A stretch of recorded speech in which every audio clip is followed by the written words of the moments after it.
Hello everybody and welcome to your 8th lesson on the first topic of an introduction to media studies, and today we're going to be talking about the news. Let's start with a little bit of research. Go online and look at today's news stories.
By now, you should be very familiar with the idea of the symbol feedback system, where your teacher will come around and circle one of these icons, and it's your job to include the date, the topic title, find that icon on the guide, and choose one of the 3 sentences that you feel you need to work on.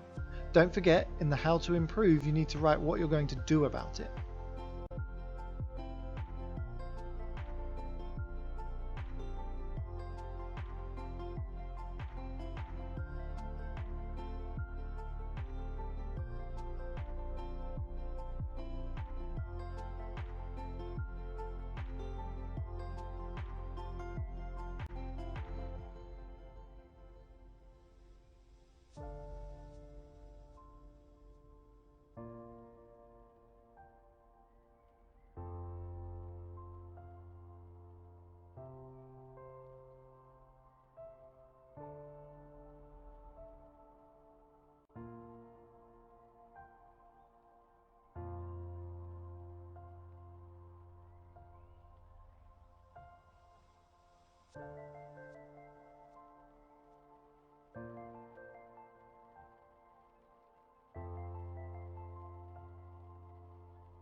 So here is our title slide for this lesson, and as you can see, we're going to be exploring the news.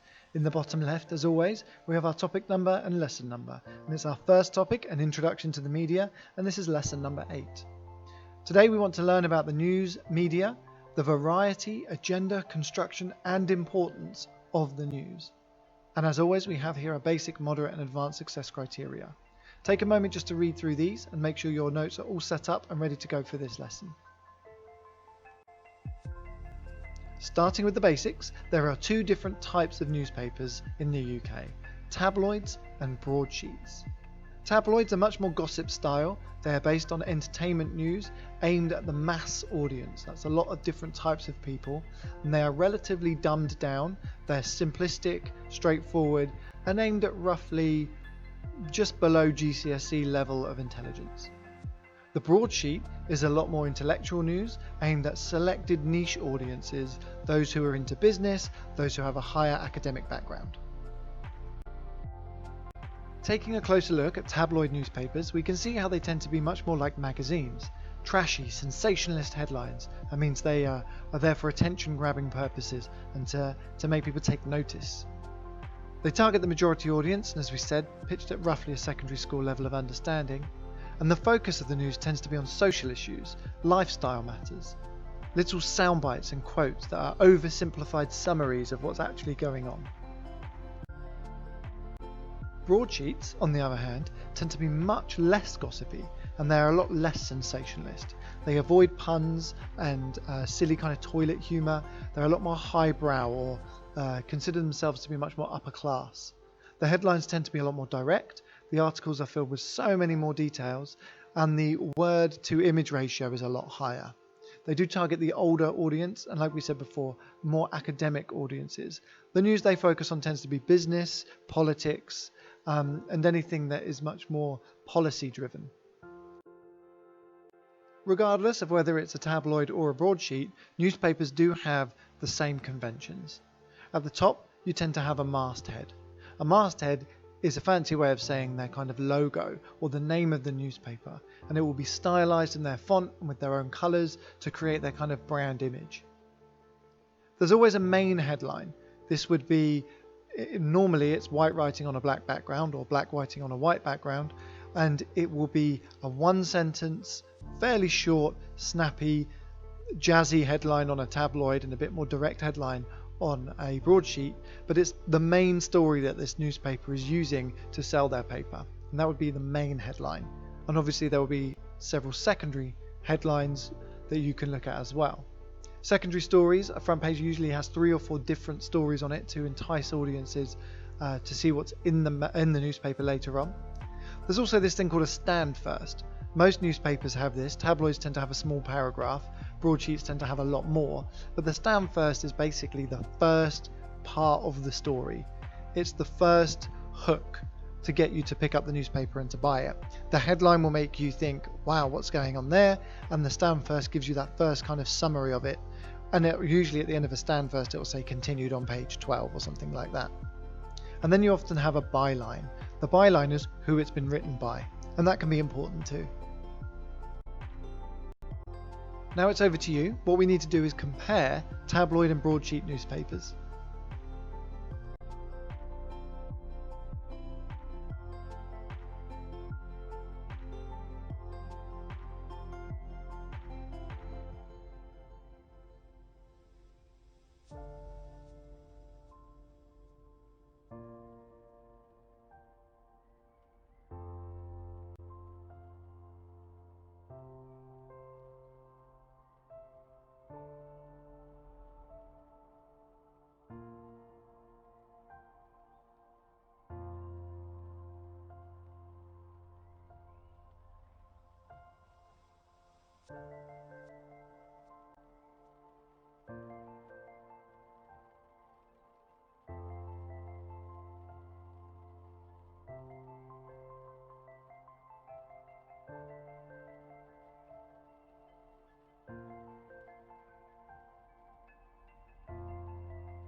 Newspapers and news production follows a very specific process.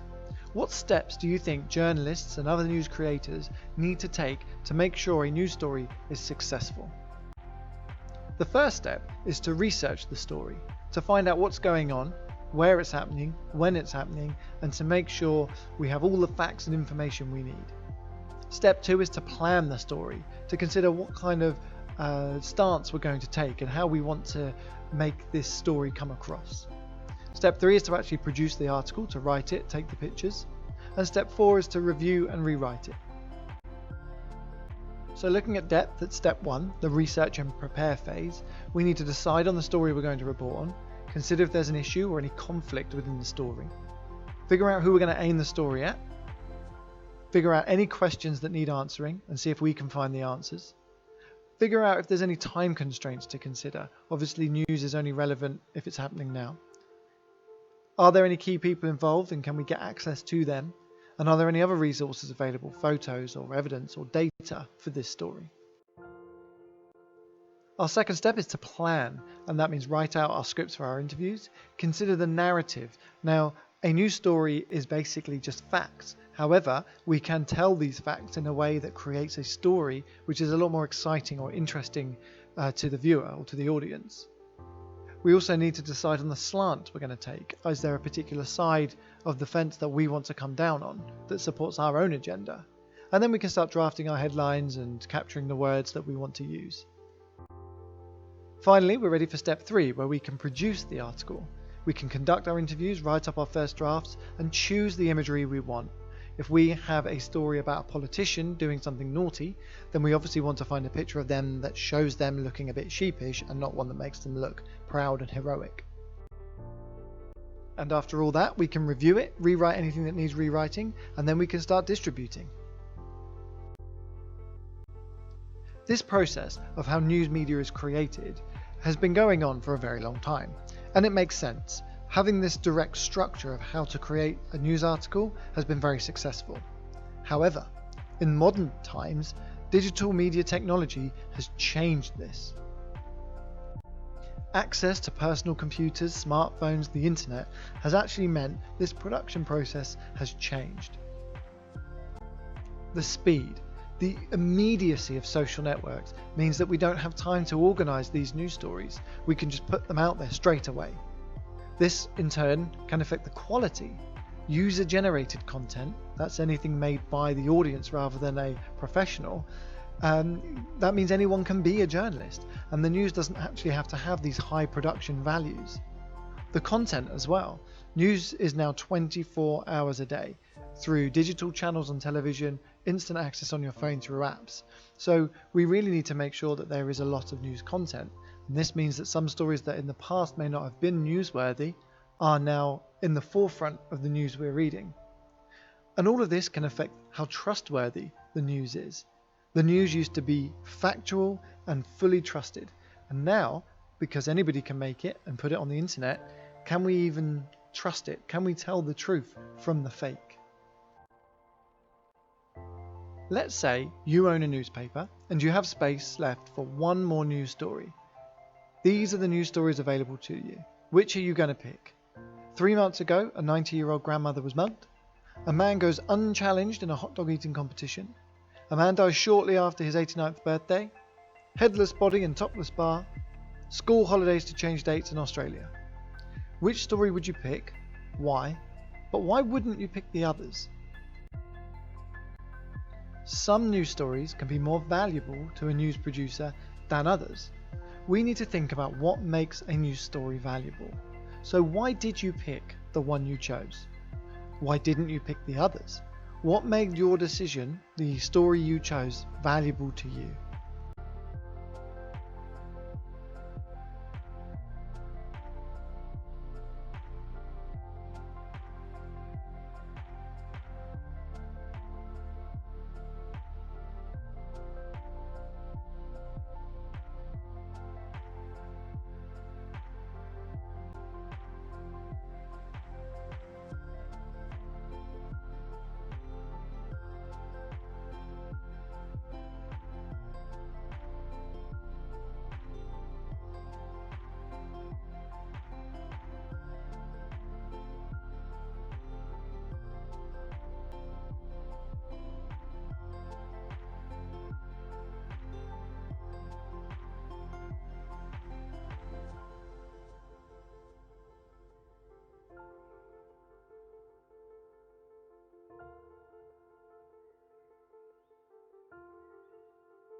The news is very much dependent on time.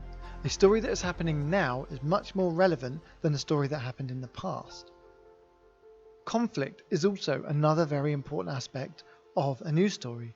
We need to have a debate, something to get people interested in, to maybe pick a side on. This leads us on to the idea that news needs to be meaningful. If stories are not relevant, then people are not going to want to know about them. Unexpectedness is also a very important news value, as shock can build drama and tension. And finally, negativity. Unfortunately, we do live in a world where bad news is exciting. One thing we haven't yet covered is what is the purpose of the news. Some people believe the news is there purely to inform and educate us. However, other people might argue that the news exists to influence the audience. And if we're being honest, most media products are designed to make money. Take Rupert Murdoch, for example, a media mogul who started by owning lots of newspapers in Australia, and he grew that empire into News Corp, who eventually started Sky, 21st Century Fox, and many other types of media outlets. And he's now worth $17.5 billion. In fact, the influence of newspapers is very, very important. Here we have 2 copies of the Sun newspaper. Can you tell which political party the Sun supports? Now, some of these might be slightly out of date depending on when you're looking at this video, but on the left we have an image of Jeremy Corbyn, who used to be the leader of the Labour Party. And then on the right you have an image of Boris Johnson, who is currently the leader of the Conservative Party. Conservative and Labour being the 2 main parties in the UK. Can you see, and that's where we get Tory from, Conservatives are the Tories.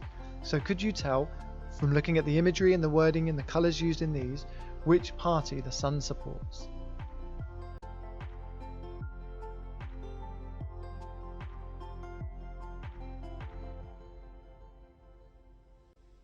Having a look at the Daily Mirror, can you see which political party this newspaper supports?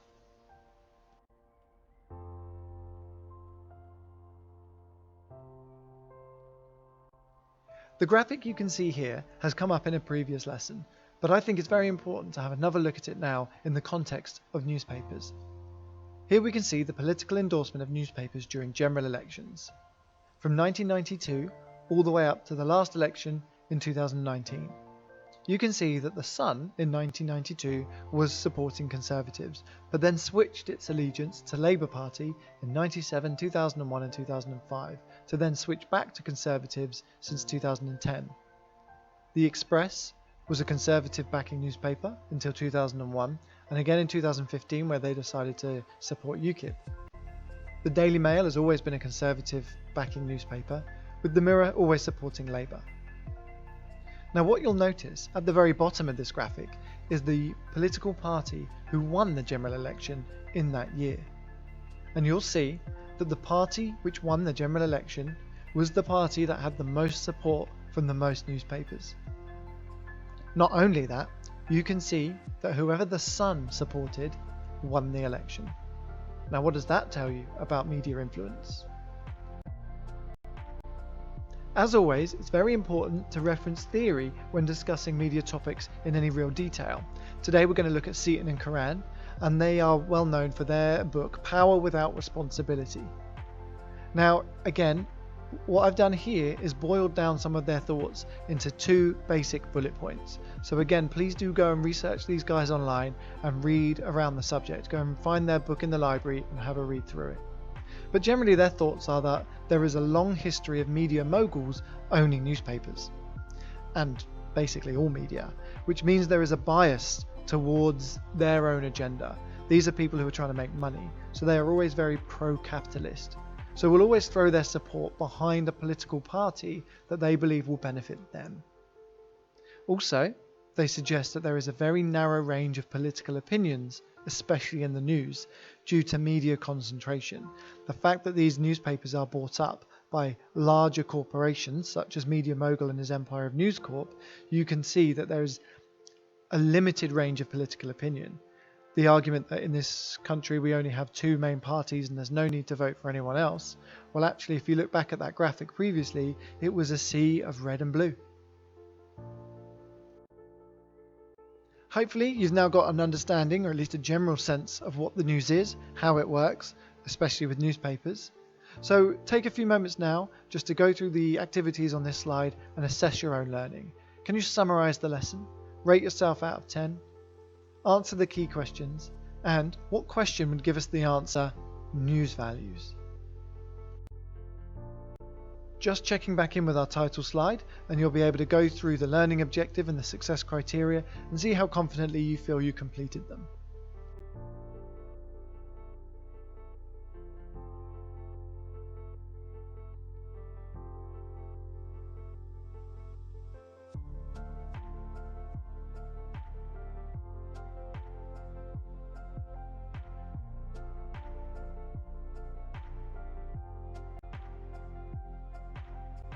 Here is our terminology that was used specifically in this lesson.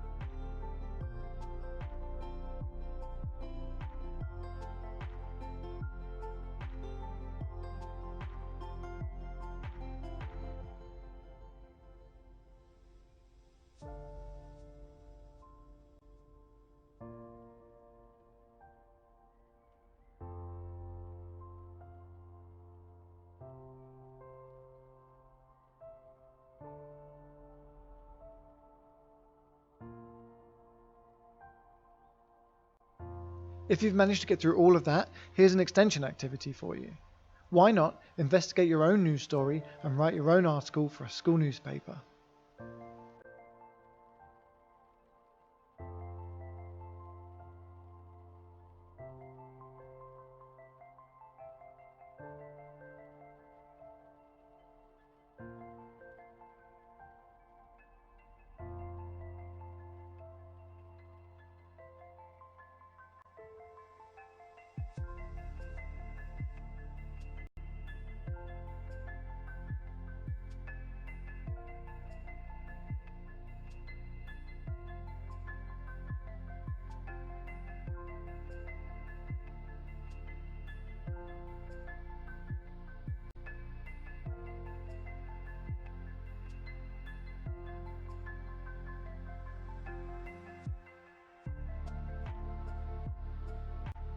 Here we have some exam questions, and this shows you how some of the information within this lesson might appear on your exams.